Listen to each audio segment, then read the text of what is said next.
আসসালামু আলাইকুম রহমতুল্লাহ। আমি এই মুহূর্তে মক্কাতুল মুকাররমা অর্থাৎ মসজিদুল হারামে বসে আছি, কিন্তু আমার মাথায় একটি হাদিস খুব ঘুরপাক খাচ্ছে। কেননা হাদিসটা আমি কোনোভাবেই মেলাতে পারতেছি না, প্লাস মেনে নিতেও পারতেছি না। হাদিসটি অনেক আলোচিত, যেটা আমরা ছোট বড় অনেকেই জানি। হাদিসটি এরকম হলো যে, এক বুড়ি যার বাসা তায়েবে আল্লাহ রসুল সাল্লাল্লাহু আলাইহি ওয়াসাল্লামের রাস্তায় বা পথে কাঁটা দিতেন, আর আল্লাহ রসুল সাল্লাল্লাহু আলাইহি সাল্লাম সেই কাঁটা সরিয়ে প্রতিদিন হাঁটতেন। কিন্তু কোনো একদিন কাঁটা দেখতে পেলেন না। এই কাঁটা না দেখে আল্লাহ রসুল সাল্লাল্লাহু আলাইহি সাল্লাম সেই বুড়ির খোঁজ নিলেন। দেখলেন সেই বুড়ি অসুস্থ, বিছানায় পড়ে আছেন। সব কিছু জেনে সেই বুড়ি ইসলাম গ্রহণ করলেন। হাদিসটা কিছুটা এরকমই, আমি সংক্ষেপ করে বললাম।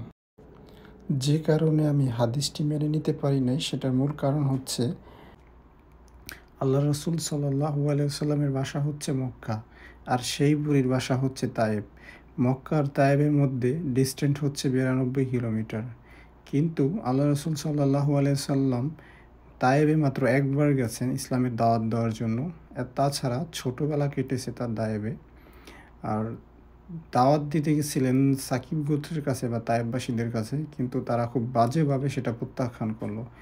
আর এটা ছিল আল্লাহ রসুল সাল্লাল্লাহু আলাইহি সাল্লামের জীবনের সবথেকে হৃদয় বিদারক ও মর্মান্তিক ঘটনার মধ্যে একটি অন্যতম।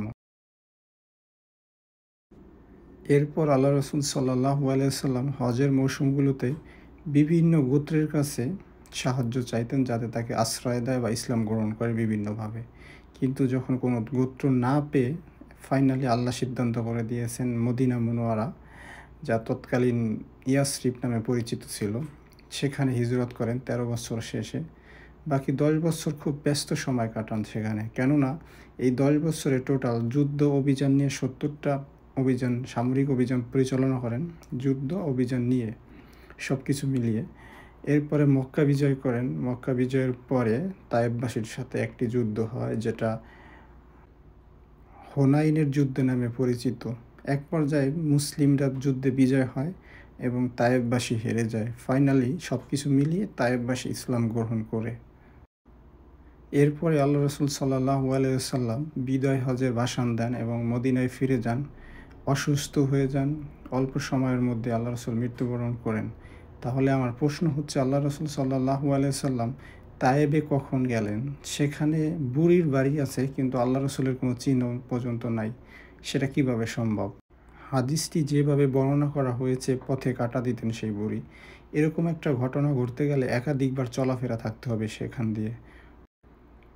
কিন্তু আল্লাহ রসুল সাল্লাল্লাহু আলাইহি সাল্লাম তায়েবে মাত্র একবারই গেছেন নবী হওয়ার পরে। নবী হওয়ার আগে ছোটোবেলা তার কিছুটা সময় কেটেছে, 6 বছর বা কম বেশি হতে পারে কিছুটা। ঘটনাটি যেহেতু গায়েবের কোনো বিষয় না,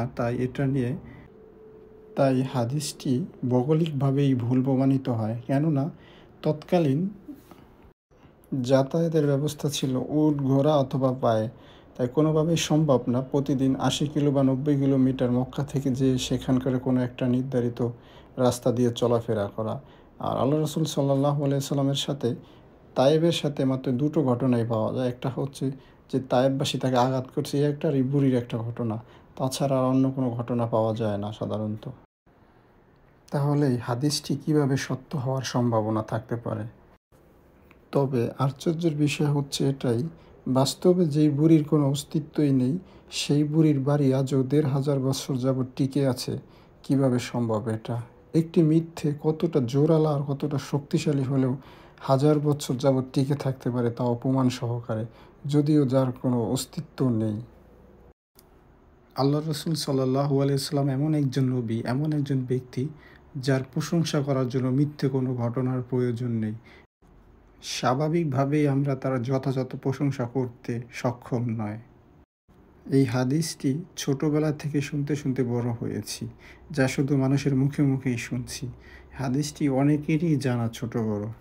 যদি কারো কাছে হাদিসের যথাযথ দলিল বা প্রমাণ থাকে, দয়া করে আমাকে একটু দিবেন কোনোভাবে। নিজেকে সংশোধন করার সুযোগ পাবো ইনশাআল্লাহ। জাযাকাল্লাহ খায়রুন। সবাই ভালো থাকবেন। পরবর্তী ভিডিওতে আবার দেখা হবে ইনশাআল্লাহ।